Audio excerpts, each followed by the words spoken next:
ایک چمکدار رات کی سنگین بارشوں کے بعد ایک دلچسپ شہر میں بھوتیا ہسپتال کی کہانی شروع ہوتی ہے۔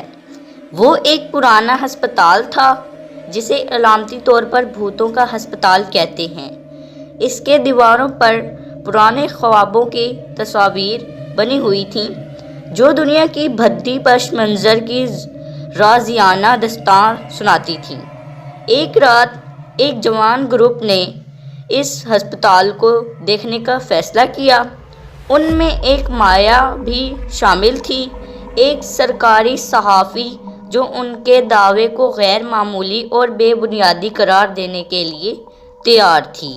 جب وہ ہسپتال کے اندر گئے تو محسوس ہوا کہ ان کا دل بے چین ہونے لگا۔ ان کے چراغوں کی روشنی میں سایہ بنتے گئے اور ان کے کندھے ہلکے ہلکے ہو گئے۔ ان کی ہوشیاری کے نیچے قریب قریب آوازیں آ رہی تھیں، جیسا کہ گھونگھٹ کی برف باری ہو رہی ہو۔ اچانک ایک اہتمام کی آواز نے ان کے دل کو دھڑکا دیا، جس نے ان کو بہت زیادہ ہی مشتعل کر دیا۔ وہاں کوئی نظر نہیں آ رہا تھا، صرف وہاں ہو سکتا تھا کہ وہ خوفناک اور بھوتوں سے بھرپور ہسپتال تھا۔ جب انہوں نے اپنا سفر جاری رکھا تو انہوں نے ایک کمرے میں پہنچنے کی کوشش کی جو ان کے دل کو چکرا دینے والی تصویر کو دیکھا۔ وہاں پر پرانی طبی آواز کی بھرمار تھی جو زنگ لگا چکے تھے اور مکھیوں کی جالوں سے ڈھانپا ہوا تھا، لیکن وہاں ایک اور چیز بھی تھی۔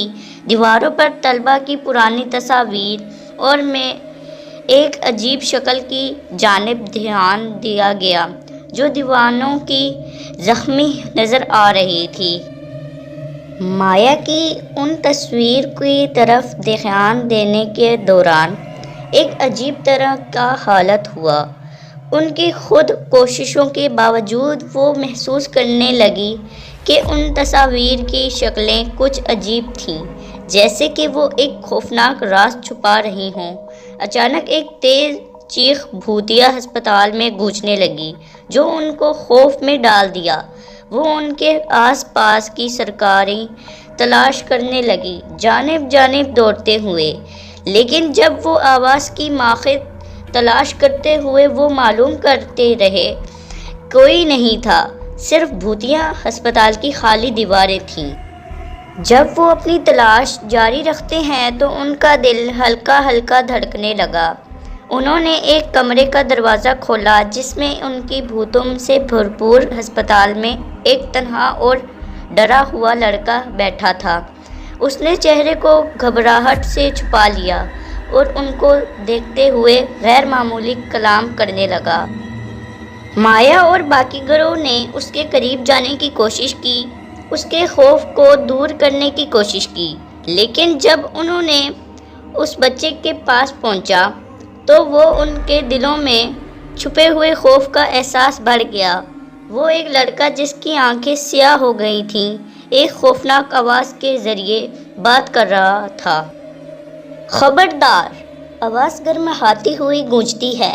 بھوتیا ہسپتال کے ارواح نہیں سوتے، وہ روحوں کو کھانے کی تلوار ہیں اور وہ تمہاری روح کو نہیں چھوڑیں گے۔